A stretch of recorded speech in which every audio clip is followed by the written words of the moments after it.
Finding food a growing problem in the natural state. Rural areas seeing a shortage of grocery stores selling fresh produce. For those in England, Arkansas, the only grocery store closed its doors a few weeks ago, leaving families with limited options and no word on a replacement.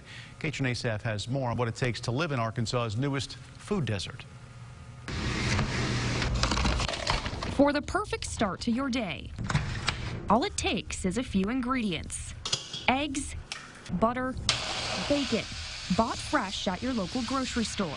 But for people in England, dishing up a nutritious breakfast is about to get hard. It's kind of our main place to go.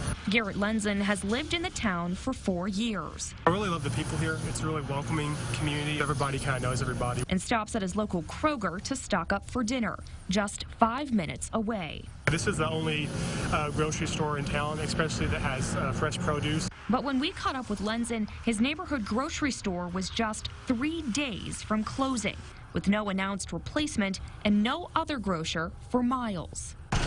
The city of just under 3,000 is Arkansas's newest food desert, an area where neighbors have limited access to affordable, healthy food and fresh produce.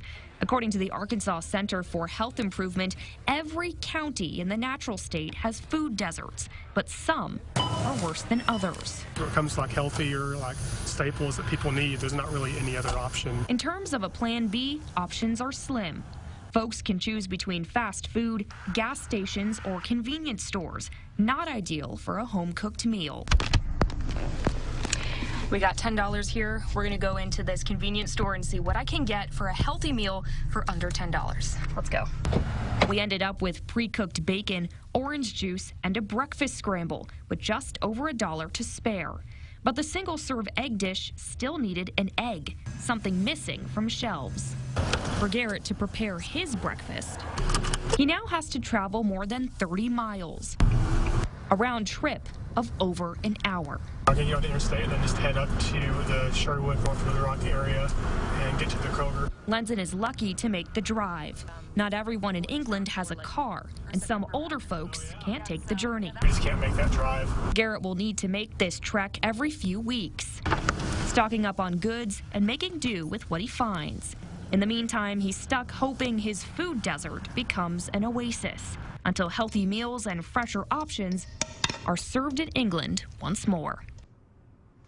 Some folks in England say that there are talks of Harps possibly replacing the Kroger. A spokesperson for the company said right now there's nothing to say. Any potential remodel could take weeks, and nothing has officially been announced just yet. In the meantime, people can either grab dry goods and freezer items from convenience stores or make the 30-mile trek, as you saw there, to the nearest grocery store in North Little Rock.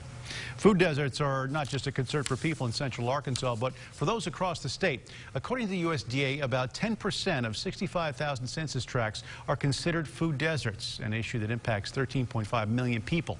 KHNA staff spoke with the director of the Arkansas Hunger Relief Alliance on what could be done to help those deserts and the real impacts of living without food.